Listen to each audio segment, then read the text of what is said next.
বরগুনার বেতাগী উপজেলা বসুন্ধরা শুভ সংঘের ১৫ জন অসচ্ছল নারীকে স্বাবলম্বী করার লক্ষ্যে বিনামূল্যে সেলাই প্রশিক্ষণ দেওয়া শুরু করেছে। ২২ ফেব্রুয়ারি শনিবার বিকেল ৩টায় বেতাগী প্রেস ক্লাব মিলনায়তনে ফ্রি সেলাই প্রশিক্ষণ কার্যক্রমের উদ্বোধন করা হয়।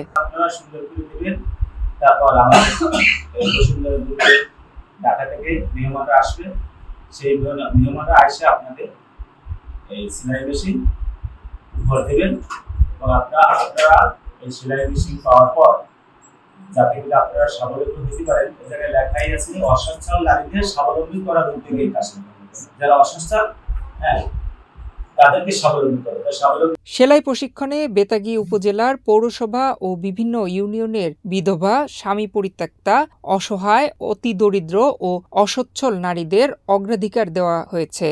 প্রশিক্ষণ নিতে আসা নারীরা জানান, বসুন্ধরা শুভ সংঘ যাচাই বাছাই করে তাদের নামটি তালিকায় অন্তর্ভুক্ত করেছে।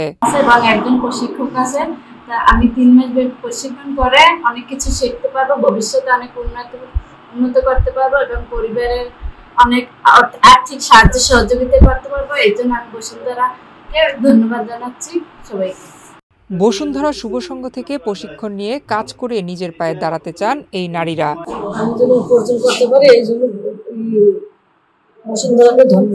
প্রশিক্ষক মাহিনুর বেগম জানান, প্রশিক্ষণ নিতে আসা নারীদের হাতে কলমে ৩ মাস ব্যাপী ৩৫ ধরনের কাজ শেখানো হবে।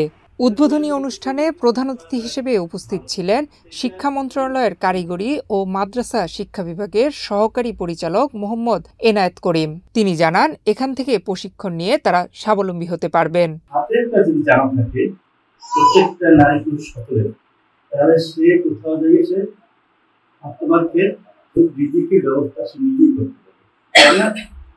একটা সেলাই মেশিন আর কিছু কাপড়, তাহলে যে আমি গ্রামে যদি থাকি, যেখানেই থাকি, সেখানে যদি পাশে ভাবির যদি একটা ছায়া পেটিকোট বা একটা ব্লাউজ ওরা কি বলে সিলোয়ার কামিজ বানাই দিই, তাহলে কি হয়ে যাবে, আমাদের ২০ টাকা ৩০ টাকা দেবে।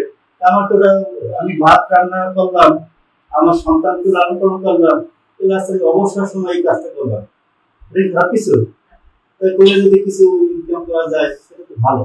সেটা সকলের এই সময়টা ভালো কাজ।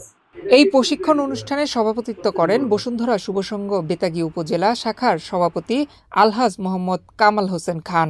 বিশেষ অতিথি ছিলেন বসুন্ধরা শুভ সংঘের বেতাগী উপজেলা শাখার সাধারণ সম্পাদক মোহাম্মদ আল আমিন।